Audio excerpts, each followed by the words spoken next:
दोस्तों, दुनिया की कोई भी सेना क्यों ना हो, वर्ल्ड वॉर की आशंका से हर देश पहले ही चौकन्ना है। सबको यह बात पता है कि लड़ाई कोई भी क्यों ना हो, लेकिन गेम चेंजर का काम लड़ाकू विमान ही करते हैं। इसीलिए हर एक देश की सेना अपनी एयरफोर्स को मजबूत करने में लग चुकी है।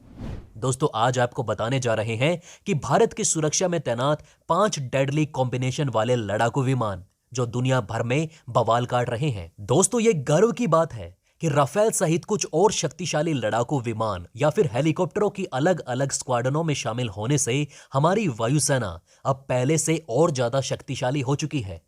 किसी भी देश के लिए अपने नभ, थल और जल तीनों की सीमाओं की सिक्योरिटी टॉप प्रायोरिटी होती है। भारत की आकाशीय सीमाओं की सुरक्षा की जिम्मेदारी इंडियन एयरफोर्स के पास है। दुनिया की चौथी सबसे ताकतवर इंडियन एयरफोर्स के पास इस वक्त 1820 से ज्यादा एयरक्राफ्ट्स हैं। लेकिन दोस्तों, इनमें भी कई ऐसे फाइटर जेट हैं जिन्होंने युद्ध के समय दुश्मन को अकेले ही धराशायी कर दिया।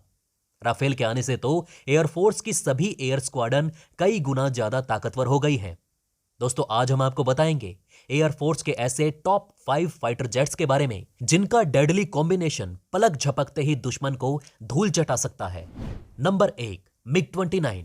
दोस्तों, रूस के Mikoyan aviation scientific industrial complex में इसका निर्माण होता है।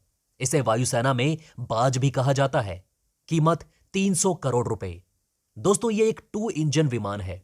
ये सिंगल और ट्विन सीटर दोनों वेरिएंट में आता है। 2445 किलोमीटर इसकी अधिकतम स्पीड है। इसे एंटी शिप मिसाइल भी छोड़ी जा सकती है। 500 किलो के 2 बम गिराए जा सकते हैं। 1985 में वायुसेना में इसे जगह मिली। यह अमेरिका के F-15 और F-16 जेट के जवाब में तैयार किया गया था। भारत के पास अभी मिग-29 की 3 स्क्वाड्रन है। सरकार ने जुलाई की शुरुआत में 21 नए मिग-29 विमानों के ऑर्डर दिए हैं। कारगिल युद्ध में मिग-29 ने बखूबी अपने काम को अंजाम दिया था। इन विमानों ने मिराज 2000 को एक्सकोर्ट किया था। सुखोई के बाद देश की यह दूसरी डिफेंस लाइन है। नंबर 2, मिराज 2000। दोस्तों, दसॉल्ट एविएशन यानी वो कंपनी जिसने राफेल फाइटर जेट भी बनाए हैं, इसे भारतीय वायुसेना में वज्र के नाम से भी जाना जाता है। कीमत 230 करोड़ रुपए। अधिकतम स्पीड 2495 किलोमीटर प्रति घंटा। सिंगल सीटर और सिंगल इंजन वाला यह विमान 9 तरह के अस्त्र ले जा सकता है। इसमें हाई फायरिंग रेंज की 2 30 mm बंदूकें भी हैं। इससे 1000 किलो तक के लेजर गाइडेड बम गिराए जा सकते हैं। भारतीय वायुसेना में यह 1985 में शामिल हुआ। पाकिस्तान के F-16 लड़ाकू विमानों के जवाब में भारत ने 1982 में 40 मिराज 2000 फाइटर जेट खरीदे थे। 2004 में 10 और मिराज 2000 विमान खरीदे गए। 1999 में कारगिल की जंग में इसका बड़ा योगदान रहा। पुलवामा में CRPF काफिले पर हमले के बाद मिराज 2000 से ही बालाकोट एयर स्ट्राइक की गई थी। Number 3, Rafale. दोस्तों, 5th जनरेशन के फाइटर जेट कहे जाने वाले राफेल का निर्माण दसॉल्ट एविएशन कंपनी द्वारा किया जाता है। इन्हें तूफान के नाम से भी जाना जाता है। कीमत 670 करोड़ रुपए।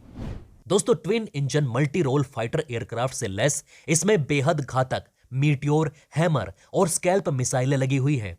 अधिकतम स्पीड 2130 किलोमीटर प्रति घंटा और मारक क्षमता 3700 किलोमीटर। 1 मिनट में 60,000 फीट की ऊंचाई और 2500 किलोमीटर तक फायर करने में सक्षम। 10 सितंबर 2020 को इंडियन एयरफोर्स में ऑफिशियली 5 राफेल फाइटर जेट शामिल हुए। अब दोस्तों, ये सभी अंबाला में 17 गोल्डन एरो स्क्वाड्रन का हिस्सा हैं। इसी महीने 4 और राफेल भारत आ रहे हैं। 5 राफेल विमानों की पहली खेप 27 जुलाई को ही भारत आई थी। राफेल के आने से चीन और पाकिस्तान जबरदस्त टेंशन में आ गए हैं। Number 4, Sukhoi 30 MKI।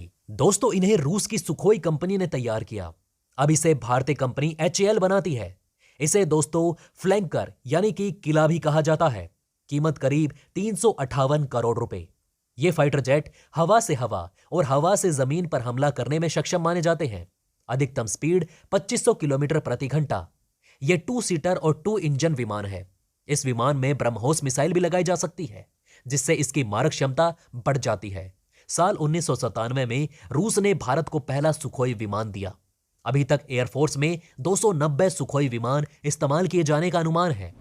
सरकार ने जुलाई 2020 में 12 नए सुखोई 30 का ऑर्डर दिया है। दोस्तों 74 वर्ष की उम्र में डॉक्टर कलाम ने लड़ाकू विमान में उड़ान भरी। स्पेशल फीचर्स की जानकारी पर डॉक्टर कलाम भी सुखोई को सलाम किए बगैर नहीं रह सके। नंबर 5, मिग-21 बाइसन। दोस्तों रूस के Mikoyan aviation scientific industrial complex में इनका निर्माण होता है। कीमत साल 1974 में इस विमान की कीमत 14 करोड़ रुपए के करीब थी। दुनिया का पहला सुपरसोनिक यानी कि ध्वनि की गति से तेज उड़ान भरने वाला यह लड़ाकू विमान, इसे वायुसेना की रीढ़ भी कहा जाता है। यह सिंगल सीटर सिंगल इंजन वाला विमान है। 2230 किलोमीटर प्रति घंटा अधिकतम स्पीड। ये क्रैश होने के चलते भी काफी बदनाम हुए। भारत ने साल 1961 में मिग-21 को पहली बार खरीदा। 1964 में ये वायुसेना में शामिल हुए। तब से करीब 250 मिग-21 विमान रूस से खरीदे गए। 1971 की जंग में भी पाकिस्तान को भी धूल चटा चुका है। जी हां दोस्तों, यह दुनिया का सबसे मशहूर लड़ाकू विमान है। 1971 में भारत पाकिस्तान की जंग में इन लड़ाकू विमानों ने निर्णायक भूमिका निभाई थी। साल 2019 में मिग-21 विमान से ही विंग कमांडर अभिनंदन ने पाकिस्तान के F-16 फाइटर जेट को मार गिराया था। दोस्तों टाइम के हिसाब से टेक्नोलॉजी बदलती है और इसी हिसाब से उसे अलग अलग जनरेशन का एयरक्राफ्ट कहा जाता है। 1970 से 80 के बाद जो फाइटर एयरक्राफ्ट बने उन्हें फोर्थ जनरेशन का कहा गया। 2000 के शुरू में जो एयरक्राफ्ट बने उन्हें पांचवें जनरेशन के एयरक्राफ्ट कहा गया। फोर्थ जनरेशन के एयरक्राफ्ट में हम कुछ नई टेक्नोलॉजी डालकर उसे मॉडिफाई कर सकते हैं, लेकिन तब वो 4.5 जनरेशन का कहलाएगा। ये पांचवी जनरेशन का नहीं होगा क्योंकि इसकी शुरुआती डिजाइन पहले की टेक्नोलॉजी के हिसाब से बनाई गई है। आपको बता दें दोस्तों कि इंडियन एयरफोर्स को वक्त के हिसाब से चुस्त दुरुस्त और युद्ध के लिए तैयार रखने के लिए पांचवीं जनरेशन फाइटर जेट एयरक्राफ्ट पर काम किया जा रहा है। अभी इंडियन एयरफोर्स के पास फोर्थ जनरेशन और 4.5 जनरेशन के एयरक्राफ्ट हैं। पांचवीं जनरेशन के फाइटर एयरक्राफ्ट तैयार करने के साथ ही 5.5 जनरेशन के एयरक्राफ्ट पर भी काम हो रहा है, जो अनमैन्ड होंगे यानी कि बिना पायलट के उड़ान भरेंगे और दुश्मन को तबाह करेंगे। रिस्की मिशन में अनमैन्ड फाइटर जेट का इस्तेमाल बेहद अहम साबित होगा।